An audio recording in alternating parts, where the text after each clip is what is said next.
These are the dumbest books you can publish on KDP, and boy do I have a jack-packed and stacked list for you, so pay attention because you might be putting your KDP account in danger by publishing some of these dumb books. Artificial intelligence written content. Look, I get it. Everyone and their mother is putting out artificial intelligence writing software out there, and it's rather inexpensive and it's pretty cool, and it does work for certain regards, but it's still not advanced enough to publish the raw content onto the marketplace.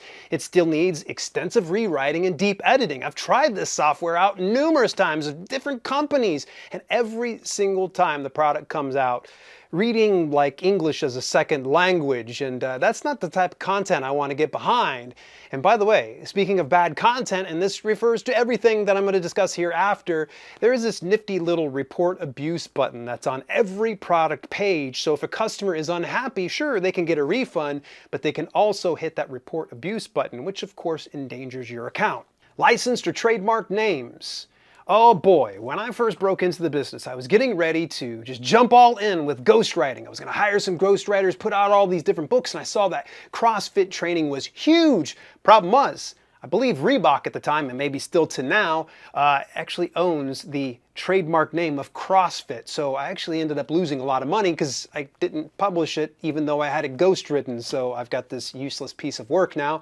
Now, on an extreme end of things, what happens when it finally goes through? Well, an acquaintance of mine years ago actually published a book based on TRX, which is a body weight training assistive thing for the gym or for at home. And I just assumed that he actually had permission to use TRX with his title. No, he didn't. And in fact, actually, TRX didn't take too kindly to it and kind of sent a cease and desist. And Amazon at that point pretty much suspended the guy's account. And he was able to get it all cleaned up and get his account back. And everything was hunky-dory. But he could have avoided that if he had really done the research.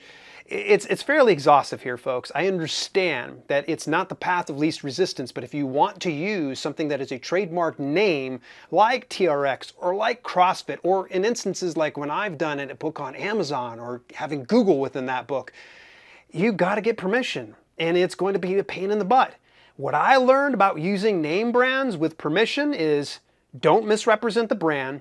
Don't use logos or any type of branding associated with the company on your marketing collateral, and always cite your sources and track all communications. Don't lose any of that stuff, because if you get permission and then they go and kind of revoke that permission or walk back on that one, at least you have proof that they gave you permission. Summary books. All right, let's just preface this one here. Summary books are okay so long as you get permission. It's kind of like the trademark and licensing thing. If you have to say unofficial or unofficial guide or anything else like that, or you're ripping off like say Cliff Notes or something like that, that's not a good look, all right? In fact, back in about April 2020, Ingram Spark rolled out some changes to their platform which actually had a rippling effect across all of self-publishing, and that they weren't allowing for any summary books whatsoever. So if you're thinking to yourself, ooh, I want to put together a summary book about War and Peace, probably not a good idea. Google translated books. Oh, and this also applies to things like auto-translation software out there. Now, there was a clown a number of years ago that reached out to me, and he was actually teaching people how, and probably still is actually, teaching people how to do KDP and publishing in that realm. And he had taken his English work, which was fine on its own, and threw it into some type of auto-translator, and it spit out some garbage. Well, in any event, what ended up happening is he got his account shut down. Why? Because the auto-translating software is not a human. It doesn't read right. There's many things that are misinterpreted, and you need to hire a good translator with experience. So that way when you're putting your publication onto the market, you are actually proud of it, and it's something that customers are going to enjoy. And by the way, don't forget, there's that nifty little report abuse button on every Amazon product listing, and if they find that your publication's garbage, bye-bye account. Racy titles. Now, it's not that racy titles are dumb, but they aren't advised if you want to leverage the Amazon platform the best you can. I get it. You want to be edgy like Mark Manson, but you greatly inhibit the amount of reach that you can get by using the Amazon platform when you put some type of an expletive within your title or even on your cover. Sure, it's great for your brand, but not good for advertising. In fact, longtime follower and supporter of the channel, good friend Madeline Zeke, actually put out a book a number of years ago called I Married a Dick Doctor, Who Fixes Women Too. And it's a cheeky and fun cover, but unfortunately, she could not advertise through Amazon or through Facebook or anywhere else because no one wanted to touch that. It was a racy title. So when she cleaned it up, she opened herself up to more possibilities out there. I married a urologist. Keep your human plumbing healthy. So yeah, good pivot here. Speaking of racy, porn. I don't think I need to say anything about porn. Pornography doesn't belong on Amazon here, folks. In fact, actually, a good friend of mine years ago came into the KDP publishing business and has since left it because of this situation. He was putting out nude photography books. Now, in itself, it's considered an art, if you will. But the biggest problem was he started to kind of skirt that edgy line. He was finding some less artistic and more pornographic style pictures. And he initially got a slap on the wrist and his account suspended. And then when he was able to appeal it and get it back, he removed that publication that was, the thing that was creating the issue. But the problem is he didn't course correct any of the other stuff. So they eventually just shut his specific account down because they were like, hey, you can't follow the rules. You just keep on putting on porn here. And the other thing is the lines kind of blur. And I understand that it does blur and such like that when you're publishing erotica content. Erotica to Amazon is not the same as porn. Now, we could probably split hairs on this one. We can have arguments about it that it seems like it's one and the same. But if you're delving into erotica, I would say study what is currently working, and when in doubt, reach out to KDP support for more clarification if you're keeping yourself safely within some spicy erotica and not going into land of pornography. PLR content, also known as private label rights. Now, private label rights is essentially like this. If I write a particular piece of content, I end up selling it to numerous people to distribute and resell however they feel they want to. Now, I'm not a fan. And the reason why I'm not a fan is most PLR content is just hammered garbage in my opinion. Sorry if you happen to be writing PLR content, but a lot of it is just very generic, basic information. It's passable for email marketing and it's possibly good for website content, but it's not okay for publishing on KDP. In fact, they nipped that in the bud years ago. Back when the platform was relatively new, everybody was buying the PLR content and then boom, boom, boom, boom, boom, everybody's firing off publications that had PLR content. And so of course there was a ton of duplicate content.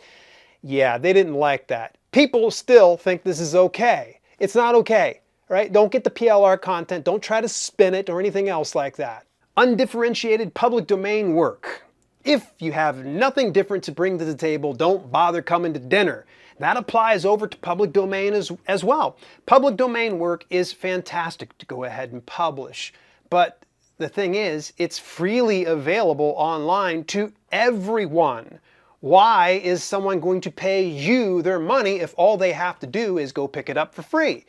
It's kind of a bit of a grift if you ask me at this point, unless you can come to the table with something to offer, something different. What makes your public domain work any different than 50 other publishers doing the same thing? I said 50, I meant 50 million. Duplicate low content books. Oh, they've been knocking down one account after the other. Newsflash, folks, KDP never liked duplicate content, and low content books aren't exempt from the rule. Slapping a different cover variation won't get more sales and merely wastes virtual shelf space that could be used for books that are actually selling. Now, before you start kind of bowing up your chest and going, oh, someone said this on another channel. Look, folks, I've been getting DMs, emails, comments of people that have been publishing duplicate interiors and getting their accounts stricken through suspension or even termination or even getting blocked books. Now, you want to avoid duplicate interiors for low content books? Then just get access to my preferred low content book publishing tool called BookBolt.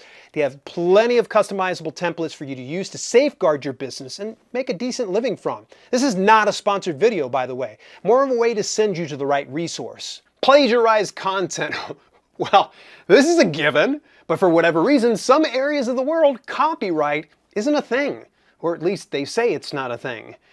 And it's not even respected as well or recognized as well as I do here in the United States. Now, if someone writes or produces content, they own the copyright. That is their possession. It's their property. You can't simply take from that person what you do not own or have permission to use. You'll get caught. Facts. Amazon's great at sniffing out bad actors who steal content. And before you come at me in the comments about some of these items, keep in mind, I don't make the rules for KDP. They do. I just study them obsessively and get updates from viewers like you and try to share it out with everybody else. And speaking of, the plagiarized content and such, let's go ahead and address spinning content. Content spinners, you might hear it. And it's like artificial intelligence. In fact, actually it is. You drop in the content that you have into an article spinner of some sort, and it just rewords everything. Folks, it's still plagiarizing. You're taking the concept, you're taking the art, and you're just mildly changing it. And yeah, fair use doesn't apply to us here, folks. And by the way, it still reads like outright trash. You can always tell when someone's using artificial intelligence for their books because it's just stilted and it's garbage. Now, if you hire out writers, folks, it's your duty to sniff out stolen content.